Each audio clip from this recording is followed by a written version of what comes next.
Meu Senhor e meu Deus, creio firmemente que estás aqui, que me vês, que me ouves. Adoro-te com profunda reverência.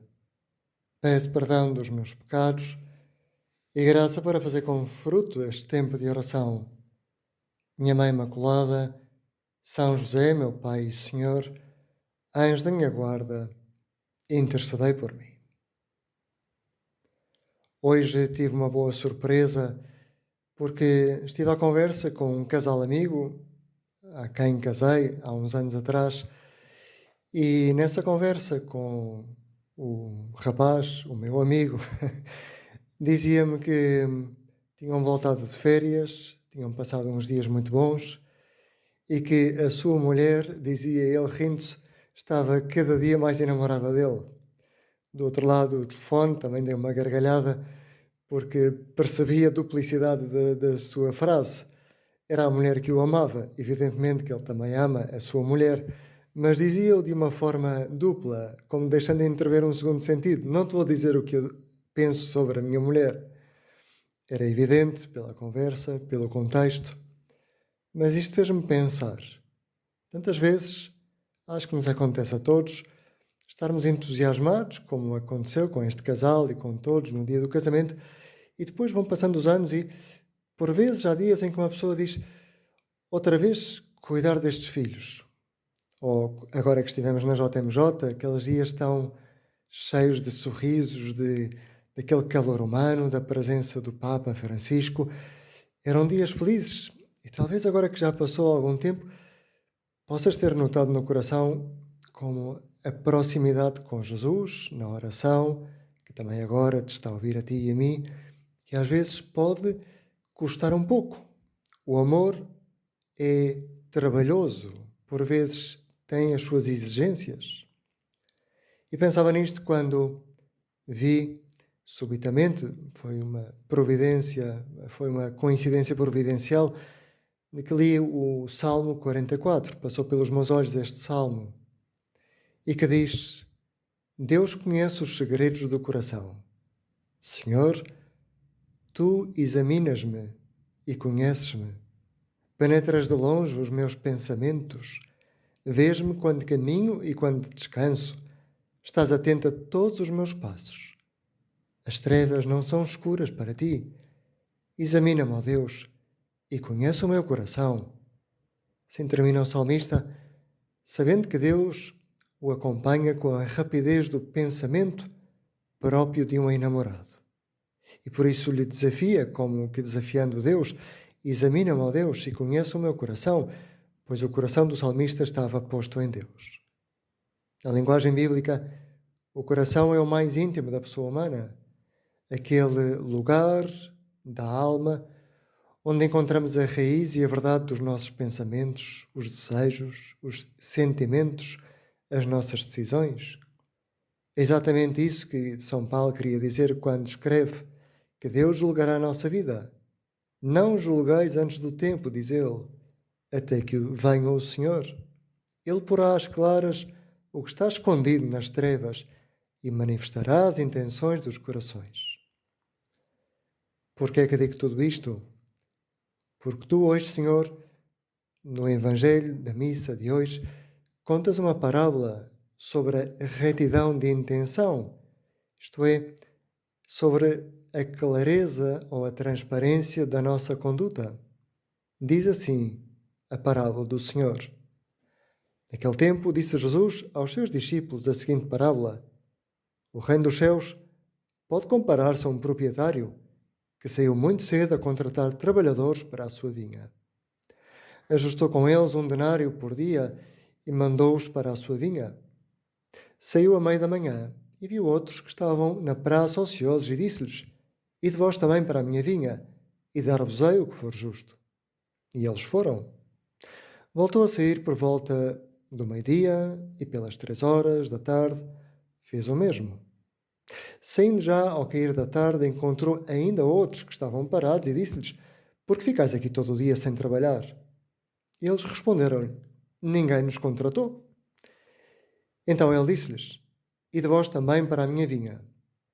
Ao anoitecer, o dono da vinha disse ao capataz: Chama os trabalhadores e paga-lhes o salário, a começar pelos últimos e a acabar nos primeiros. E vieram os do entardecer e receberam 1 denário cada um. Quando vieram os primeiros, julgaram que iam receber mais, mas receberam também 1 denário cada um. Depois de o terem recebido, começaram a murmurar contra o proprietário, dizendo: Estes últimos trabalharam uma só hora e deste-lhes a mesma paga que a nós, que suportámos o peso do dia e o calor. Mas o proprietário respondeu a um deles: Amigo, em nada te prejudico. Não foi 1 denário que ajustaste comigo? Leva o que é teu e segue o teu caminho. Eu quero dar a este último tanto como a ti. Não me será permitido fazer o que quero do que é meu? Ou serão maus os teus olhos, porque eu sou bom? Assim os últimos serão os primeiros, e os primeiros serão os últimos. Nesta parábola, Senhor, tu pareces ter uma exigência. Faz-nos entender esta parábola. A exigência de Jesus é aparente, porque, na verdade, ele tinha contratado 1 denário com cada trabalhador. E os primeiros começaram a murmurar contra a compaixão do Senhor que pagou àqueles que foram trabalhar para a vinha, isto é, para o reino dos céus, nos últimos momentos, como que dizendo: nós que fomos cristãos desde o início da vida, como é que tu levas para o céu aqueles que trabalham apenas 1 hora por ti? Efetivamente, trabalhar por Deus é já por si um grande dom. O nosso apostolado, a nossa missão, o mantermos a aliança que os nossos pais estabeleceram por nós no dia do batismo, é um grande dom viver com Deus. Por isso, às vezes, quando o coração nos diz que estamos cansados porque trabalhamos e não vimos os frutos imediatos do nosso trabalho, ou que os nossos chefes, diante dos quais trabalhamos, não nos aplaudiram, ou até às vezes, quando vemos pessoas a fazerem pose de virtudes que não vivem em casa, mas que vivem fora de casa, Senhor, temos que pensar que tu olhas para o nosso coração. Por falar em casais, também agora me lembro do casal Alvira, um casal de dois jovens que em 1936 se casaram. Ela tinha 27 anos e ele, Tomás, tinha 33. Tinham a vida pela frente e estavam enamoradíssimos um do outro, tal como testemunha uma amiga do casal que os conheceu já no final da vida. Tomás e Paquita, como se chamavam os dois, foram dos primeiros membros do Opus Dei casados. Ele, Tomás, conheceu São José Maria quando era muito novo. Fugiu, aliás, com ele para Andorra durante a Guerra Civil para escaparem à Revolução Marxista que assassinou mais de 3.000 sacerdotes. Ao voltar à Espanha, já depois da guerra, conheceu Paquita, casaram-se, tiveram filhos, o normal de todos os casais. A mim surpreendeu-me, há pouco tempo, ter visto uma fotografia de Tomás. Já estava velho, a regar o pequeno jardim da sua casa, e debaixo havia uma legenda naquela fotografia, daquilo que ele dizia nesse momento aos seus filhos: Cada dia amo mais a tua mãe.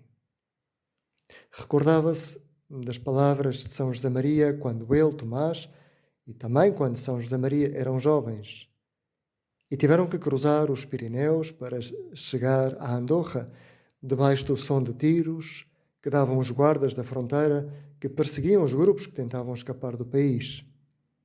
Apesar da angústia, apesar da juventude daqueles anos, pensarem que se calhar tudo podia acabar tão brevemente, a verdade é que sobreviveu. E lembrava-se de quando ele era mais novo, e São José Maria também, que um dia aquele sacerdote novo lhe tinha dito sobre o casamento: é preciso estar sempre na vanguarda do amor. E dizia ele aos seus filhos: eu procurei fazê-lo assim, tentando sempre surpreender a tua mãe e amá-la cada dia mais. Talvez hoje possamos olhar para o exemplo e testemunho deste casal, deste Tomás, Alvira, que amou a sua mulher, Paquita, e pensar que nós, independentemente de qual seja a nossa vida, casados ou não, jovens ou velhos, já com muitos anos de trabalho ou não, podemos sempre fazer tudo por amor, no nosso trabalho, na nossa família, entre os amigos, e tirar do nosso coração outras intenções que não sejam aquelas que nos movem para a verdadeira finalidade de tudo o que fazemos. Ouvir um amigo, procurar jogar, brincar com os filhos, procurar dar atenção a uma pessoa mais velha. Tudo isso fazemos por essas pessoas. Rezar por Jesus, também quando não sentimos nada, também quando parece que o Senhor está um pouco mais distante. Na verdade, como diz o Salmo, Ele conhece os segredos do coração. Dou-te graças, meu Deus, pelos bons propósitos, afetos e inspirações que me comunicaste nesta meditação. Peço-te ajuda para os pôr em prática. Minha Mãe Imaculada, São José, meu Pai e Senhor, anjo da minha guarda, intercedei por mim.